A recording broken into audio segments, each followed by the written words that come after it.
नवरात्रि के 9 दिनों तक मां जगदम्बे के 9 अलग अलग स्वरूप की पूजा की जाती है। भारत में सदियों से नवरात्रि का त्योहार मनाया जा रहा है। देश के अलग अलग हिस्सों में अलग अलग तरीकों से नवरात्रि के पर्व को मनाया जाता है। नवरात्रि के पहले दिन घट स्थापना की जाती है। कहीं कुछ लोग पूरी रात गरबा और आरती कर नवरात्रि मनाते हैं, तो वहीं कुछ लोग व्रत और उपवास रख मां दुर्गा और उनके 9 स्वरूपों की पूजा करते हैं। लेकिन शारदीय नवरात्रि का पर्व क्यों मनाया जाता है, इसके बारे में कम लोगों को पता होगा। तो चलिए आज हम आपको बताते हैं कि शारदीय नवरात्रि का पर्व क्यों मनाया जाता है और इसके पीछे की पौराणिक मान्यता क्या है।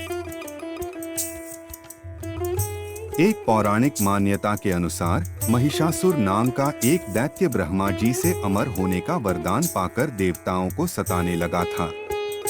महिषासुर के अत्याचार से परेशान होकर सभी देवता शिव, विष्णु और ब्रह्मा के पास गए। तीनों देवताओं ने आदि शक्ति का आवाहन किया।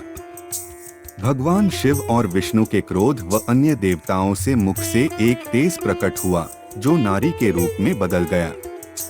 अन्य देवताओं ने उन्हें अस्त्र शस्त्र प्रदान किए। इसके बाद देवताओं से शक्तियां पाकर देवी दुर्गा ने महिषासुर को ललकारा। महिषासुर और देवी दुर्गा का युद्ध शुरू हुआ, जो 9 दिनों तक चला। फिर 10वें दिन मां दुर्गा ने महिषासुर का वध कर दिया। मान्यता है कि इन 9 दिनों में देवताओं ने रोज देवी की पूजा आराधना कर उन्हें बल प्रदान किया। तब से ही नवरात्रि का पर्व मनाने की शुरुआत हुई। नवरात्रि की एक कथा प्रभु श्री राम से भी जुड़ी है। कहा जाता है कि माता सीता को रावण के चंगुल से छुड़ाने और रावण पर विजय पाने के लिए श्री राम ने देवी दुर्गा का अनुष्ठान किया। ये अनुष्ठान लगातार 9 दिन तक चला।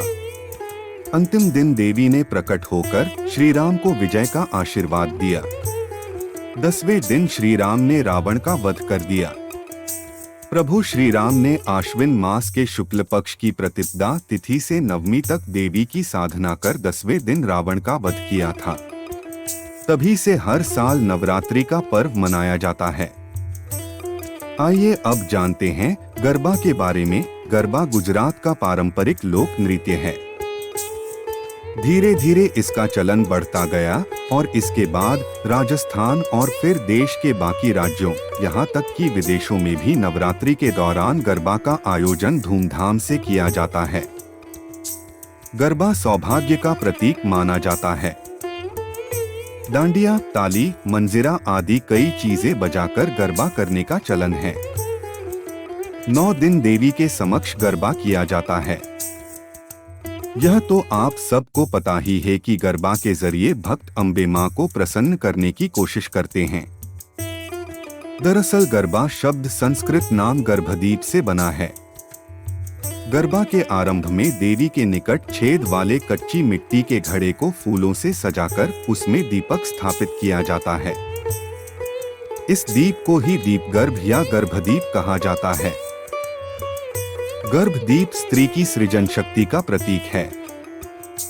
नवरात्रि की पहली रात से गरबा की स्थापना कर उसमें ज्योति प्रज्वलित की जाती है। इसके बाद महिलाएं इसके चारों ओर ताली बजाते हुए फेरे लगाती हैं और देवी के गीत गाए जाते हैं। गरबा में 3 तालियों का भी महत्व है। 3 तालियों के माध्यम से ब्रह्मा, विष्णु, महेश इन 3 देवों की कलाओं को एकत्र कर शक्ति का आह्वान किया जाता है। ताली की आवाज से जो तेज निर्मित होता है, उससे मां अम्बे शक्ति स्वरूप जागृत होती है और यही वजह है कि ताली बजाकर मां अम्बे की आराधना की जाती है। तो यह थी नवरात्रि और गरबा के बारे में जानकारी। अगले वीडियो में हम आपको माता के 9 स्वरूप और उनके मंत्र के बारे में बताएंगे। आप सब पर माताजी की कृपा बनी रहे। धन्यवाद। जय माता जी।